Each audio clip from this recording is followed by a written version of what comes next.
Olá, você está no Amplo Espectro, o seu canal de filosofia, arte e literatura. Eu sou Márcio, professor e escritor, e hoje traremos para cá para o Amplo Espectro um dos expoentes do cinismo filosófico no período helenístico, que é o período de crise e decadência do Império Grego, né? Traremos Diógenes, uma figura, digamos, que paira sobre ele uma série de anedotas incríveis, né? Como a anedota dele, na relação dele com Alexandre o Grande, ou mesmo na anedota da Ágora em relação a Sócrates. Então é uma figura muito... costuma ter episódios engraçados, pitorescos, né? Que você pode pesquisar aí e ver, né? Por um caso particular do Alexandre o Grande, ele ficou conhecido porque Alexandre o Grande era o grande invasor no período helenístico, um invasor estrangeiro, né? Da Macedônia, que tomou a Grécia ali, e queria conhecer o grande sábio Diógenes, né? São muitas anedotas legais, né? Essa é muito legal porque ele queria muito conhecer ele como grande imperador que impunha respeito e solenidade em todos os gregos, né? Quando chegou para o Diógenes era um cínico, né? E o cínico é alguém que é bastante avesso a todas as convenções, inclusive as convenções políticas, né? E aí quando Diógenes percebeu a chegada do Alexandre, né, o Alexandre veio e falou: concedo-te o que você quiser, escolha o que você quiser, aquela bajulação daquele que era bajulado, né, que era o Alexandre, o grande imperador, impunha respeito em todos os gregos, e o Diógenes não queria nada com nada, né, o Diógenes falou: já que você me concede o desejo que eu quiser, faça-me o favor, né, sai da frente do sol. Então, quer dizer, ele queria a coisa mais simples do mundo, né? E meio que menosprezou aquele que impunha respeito em todos, que era o Alexandre o Grande. E Alexandre o Grande não manifestou ressentimento, ao contrário, disse que se não fosse Alexandre o Grande, ele gostaria de ser Diógenes, né? O grande cínico, filósofo, pensador sábio, né? E aí vem a pergunta: por que o cinismo filosófico hoje em dia ficou tão marcado, maculado com essa mancha, né? Por que as pessoas, quando querem ofender umas às outras, falam: você é um cínico, né? Por que cinismo virou uma coisa pejorativa? Isso é uma das coisas que a gente vai explicar aqui, sobretudo ao final do vídeo.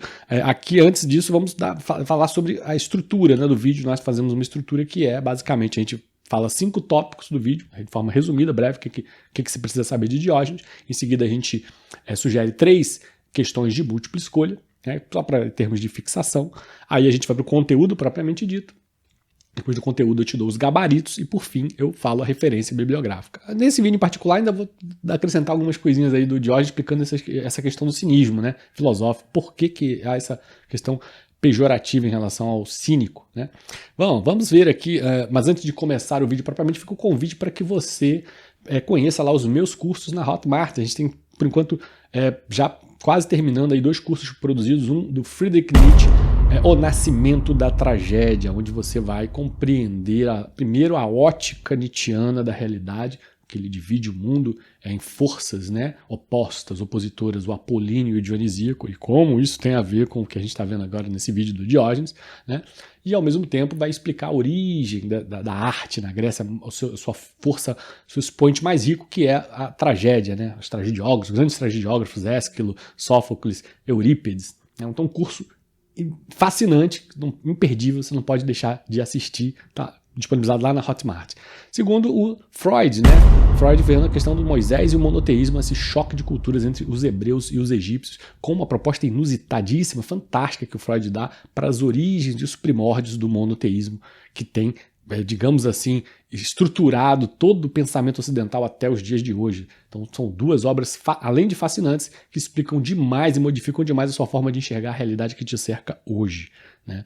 Substancial importância. Voltando aqui para o Diógenes, lembrando que a gente está nessa sequência, dando uma visão panorâmica de todos os pensadores ou figuras importantes da cultura grega. Agora a gente está particularmente no Diógenes, que é um cínico. Lembrando que o cinismo filosófico é uma dos 4 principais alicerces do pensamento helenístico, que é o último período da história grega, né? A Grécia, que se dividiu lá no período pré-homérico, homérico, arcaico, clássico e, por fim, o helenístico. O helenístico é aquele período em que a Grécia começa a ser invadida, já passou da Guerra do Peloponeso, então que Esparta invadiu Atenas, degringolou tudo, né? Pode-se dizer que os gregos entraram numa profunda decadência ali. Enfraqueceu em termos militar essa guerra interna entre 2 cidades-estados poderosas como Esparta e Atenas, e os estrangeiros começaram a invadir e dominar a Grécia completamente.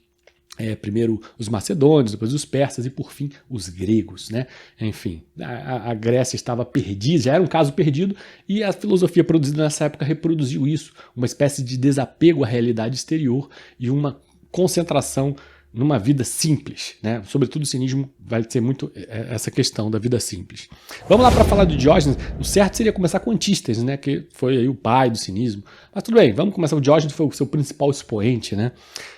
Vamos falar os 5 tópicos do Diógenes, né? O nascimento e o contexto. Diógenes nasceu em Sinope, atual Turquia, por volta de 413 a.C. e viveu durante o período clássico da Grécia. Foi exilado após um escândalo envolvendo falsificação de moedas, né? Foi um dos fundadores do cinismo radical, embora Antístenes tenha iniciado a escola cínica, né? Diógenes levou seus princípios ao extremo, vivendo de forma absolutamente simples e provocadora. Terceiro ponto, ele teve uma vida como filosofia, né? Morava num barril, né? Uma das anedotas mais conhecidas, ele morava como um cínico, a própria palavra cinismo está ligado aos cães, né? Ele vivia num barril como se fosse um mendigo, mesmo morador de rua, junto com os cães. E rejeitava as convenções sociais e dizia que a virtude está em viver conforme a natureza, sem depender de bens ou status. Quarto, ele é um provocador público, usava gestos e frases impactantes para desafiar os costumes. Caminhava com uma lanterna em plena luz do dia, outra grande história dele, né? Caminhava em plena luz do dia dizendo que procurava um homem genuíno, verdadeiro, né? Que não encontrava, porque a civilização impunha máscaras, né, em todos nós, né? Pois bem, alguém verdadeiramente autêntico ele não encontrava no meio da civilização. Deixa eu só verificar se está gravando aqui. Tá, então tudo bem. Vamos para o último item. Ele tem um legado duradouro, inspirou o estoicismo e permanece como símbolo da liberdade interior e da crítica à hipocrisia e da coragem filosófica.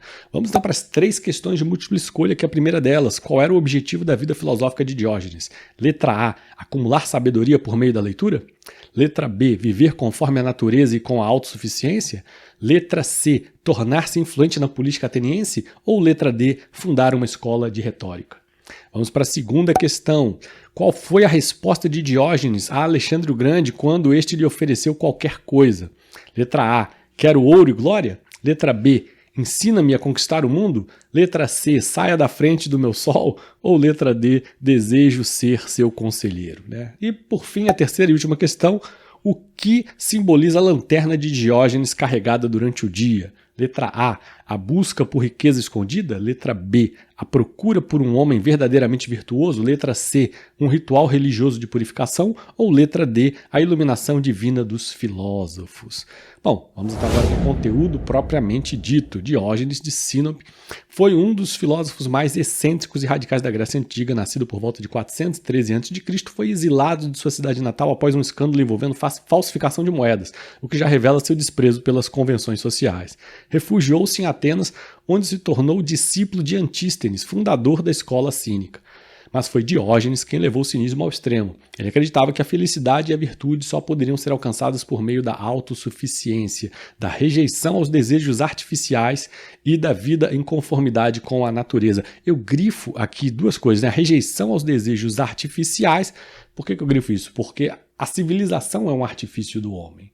A civilização nos produz necessidades, não só, fala-se muito do o capitalismo produz uma necessidade de consumo, mas mais do que o capitalismo, a civilização em si, à medida em que ela, junto com a ciência, né, e a própria política, ela estatui novos patamares básicos minimamente aceitáveis, né, que certamente negam patamares de momentos de tempos anteriores, ou seja, ela vai gradativamente elevando essa base para cima.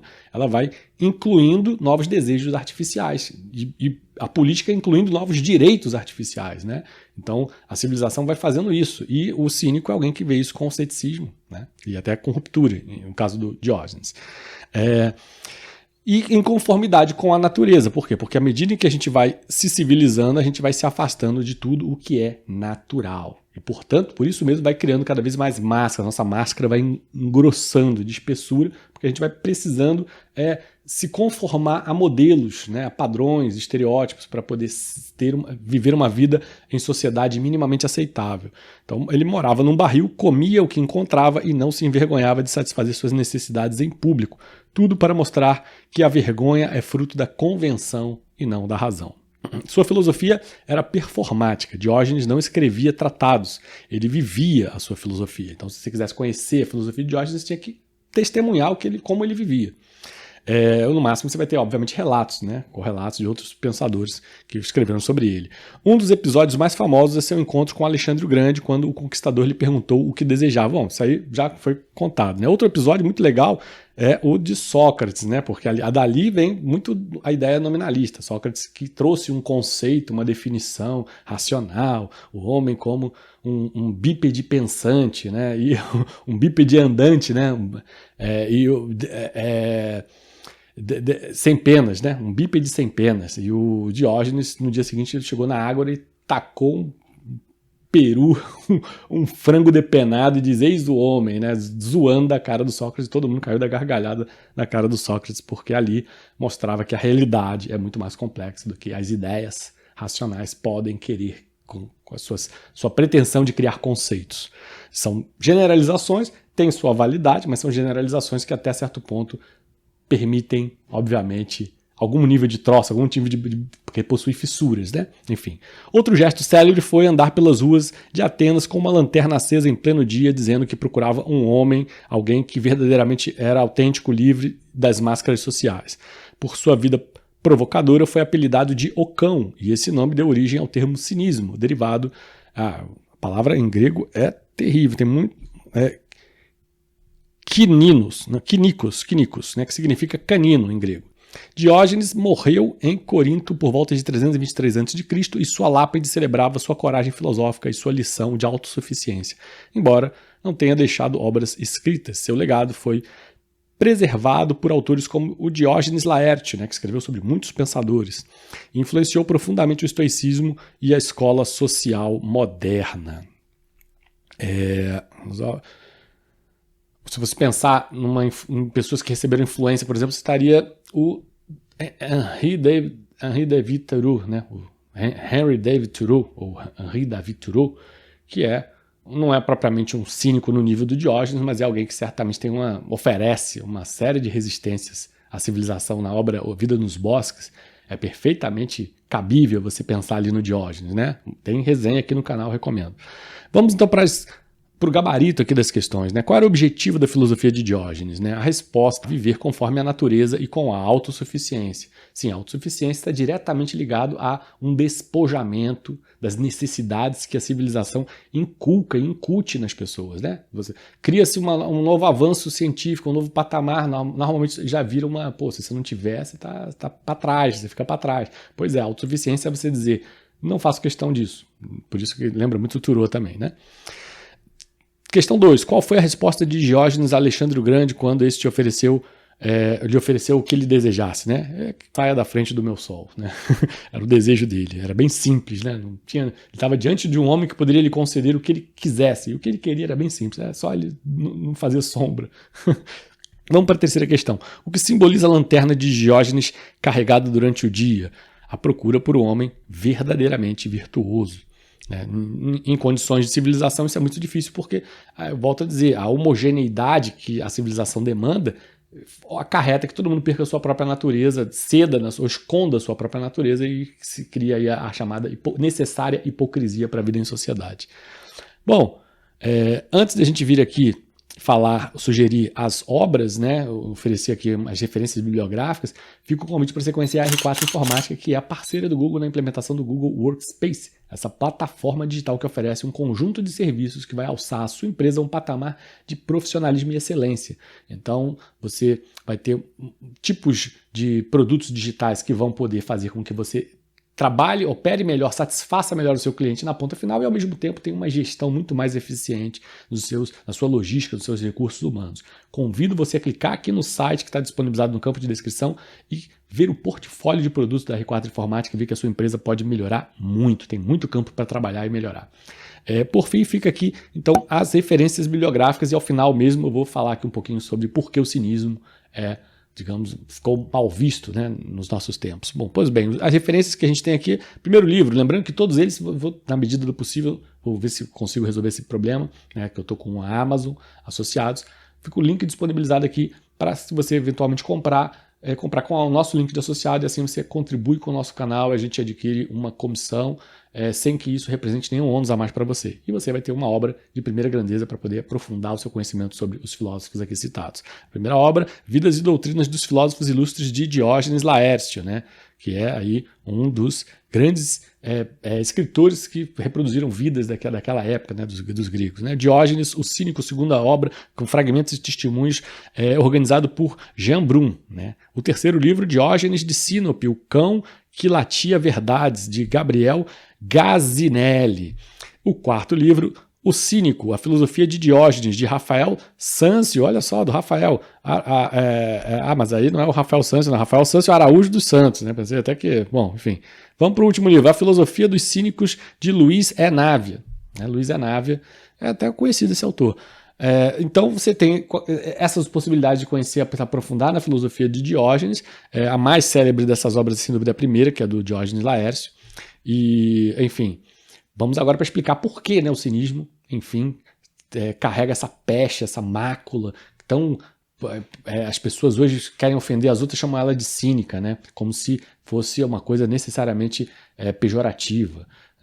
O que acontece é que a civilização foi se aprofundando, a gente entrou numa era, primeiro do Renascimento, depois do Iluminismo, o industrialismo, a civilização, a ideia de progresso foi, digamos, sendo progresso aliado à ciência e conquistas políticas. Essa tríade foi ficando impregnando a cultura, né, o imaginário, o inconsciente coletivo, vamos botar assim, né, e a civilização passou a ser presumida, né? O desejo por civilização passou a ser presumida, a resistência à civilização passou a ser mal vista e, portanto, ser cínico desprezar, que teoricamente seria desprezar das convenções, passou a ser o contrário, ser um mentiroso, né? Quando na verdade a gente sabe que é exatamente o inverso, né? O cínico é o único que se agarra às verdades naturais e aponta com o dedo as hipocrisias da civilização. No entanto, estamos tão inseridos num contexto civilizacional que o homem que rejeita a civilização passa a ser o mal visto, como se fosse ele o mentiroso, né?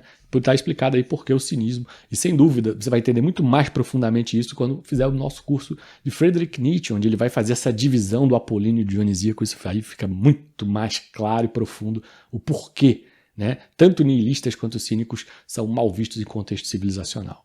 Bom, gente, antes de finalizar o vídeo, fica o convite para você assistir o próximo vídeo. O próximo vídeo é o vídeo do epíteto, ou epiteto, né? Geralmente a gente fala epiteto, né? O epiteto é um dos grandes nomes da escola estoica, que é aí, digamos, uma das escolas, né, principais que consubstanciam aí o período helenístico. Lembrando, né, que mais um adendo que talvez eu não tenha falado, né, se você parar para pensar, o estoicismo ele é influente até hoje por meio das cartas trocadas de Sêneca por Paulo, que fizeram com que ele fosse influente no cristianismo. Então foi uma escola bem aceita, apesar de ser do período helenístico, bem aceita até os dias de hoje. O mesmo pode dizer do ceticismo de Pirro. Foi bem aceito porque foi influente na ciência. A ciência moderna, analítica, precisa do ceticismo. Sem o ceticismo ela não destrói as ideias erradas, não faz falseabilidade, não faz, enfim, precisa do ceticismo, né? O epicurismo já foi mal visto. Por quê? Porque o epicurismo era materialista, o que renega a base da cultura ocidental cristã, e ainda regia algum nível de hedonismo, que também fere os valores cristãos por aderir a algum tipo de nível de prazer, né? E o cinismo de todos é mais mal visto. Por quê? Porque o cinismo ele vai tanto contra a ciência quanto contra a religião, né? Que é a base civilizacional toda. E aí, naturalmente, o cínico é intolerável, vamos dizer assim, no contexto civilizacional atual. O próximo vídeo será Epiteto, que é um desses grandes pensadores estoicos. A gente sabe que o estoicismo ele teve sua fundação lá com Zenão de Cítio, né? E depois a gente teve 3 grandes pensadores, o Epiteto, o Sêneca, como eu falei aqui, e o Marco Aurélio, né? O Epiteto ele é, digamos, especialmente valoroso porque ele inclusive era escravo, né? Ele era um escravo, né? E fantasticamente conseguiu, mesmo sendo escravo, produzir muita riqueza filosófica. E o que a gente vai ver no próximo vídeo, o convite está lançado, eu te vejo lá. Κοίταξε να δεις Per na poto spiti, chiamate me vris, chiamate me vris.